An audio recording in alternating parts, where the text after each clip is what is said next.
আগামীকাল 21শে জুলাই এবং তার ঠিক আগের দিন অর্থাৎ আজ এই 21শে জুলাই রিপোর্ট প্রকাশ্যে আনলো রাজ্য সরকার।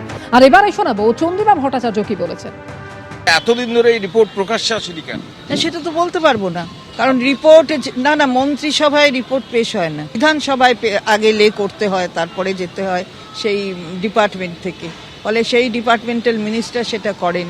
সুতরাং সেগুলো আমাদের কাছে, আমরা তথ্য তো জানি না। মাননীয় মুখ্যমন্ত্রী যেটা আজকে করেছেন সেটা আমরা সবাই সাধুবাদ জানাচ্ছি। চন্দ্রিমা ভট্টাচার্য অর্থাৎ ঋতব্রত তৃণমূলের নেত্রী চন্দ্রিমা ভট্টাচার্যের বক্তব্য আপনারা শুনলেন। আর এবারে শোনাবো কালীঘাট তৃণমূল কি বলছে এই নিয়ে। মাটির টানে সেটাকে রক্ষা করুন। আমি আবার আপনাদের বলি, মিডিয়ার বন্ধুরা, আপনাদের কাছে কথা বলার কোনো দায়বদ্ধতা নেই, আমি বলিও না।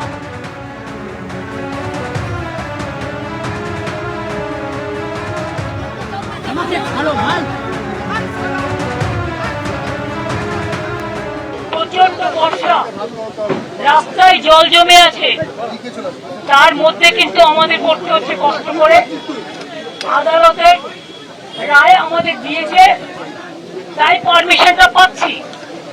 আমরা আস্তে আস্তে দেখলাম অনেক পলিটিক্যাল পার্টির মিটিং বিভিন্ন মোড়ে মোড়ে হচ্ছে, তাদের পারমিশন দেওয়া যায়, শুধুমাত্র মমতা ব্যানার্জিকে পারমিশন দেওয়া যায় না, আর অল ইন্ডিয়া তৃণমূল কংগ্রেসকে পারমিশন দেওয়া যায় না।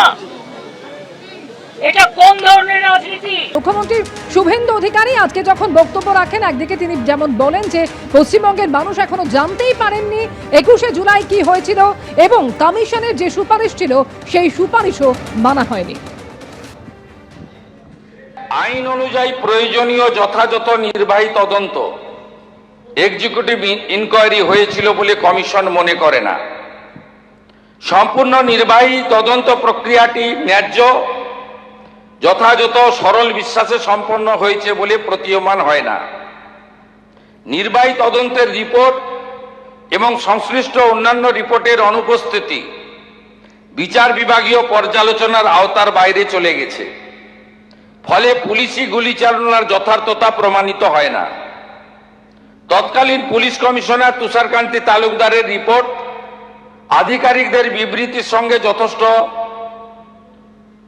অসামঞ্জস্যপূর্ণ।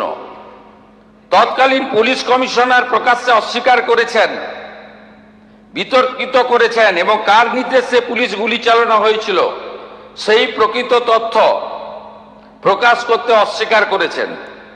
মহাকরণ থেকে সমস্ত প্রাসঙ্গিক নথিপত্র কেন পাওয়া যাচ্ছে না তা গ্রহণযোগ্য বলে মনে করা হয়নি।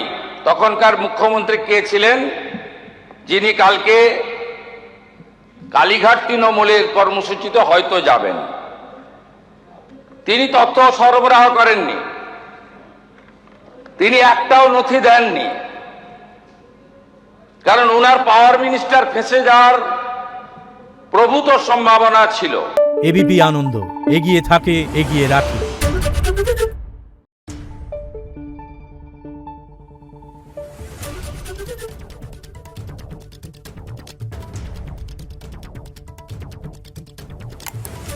Thank you.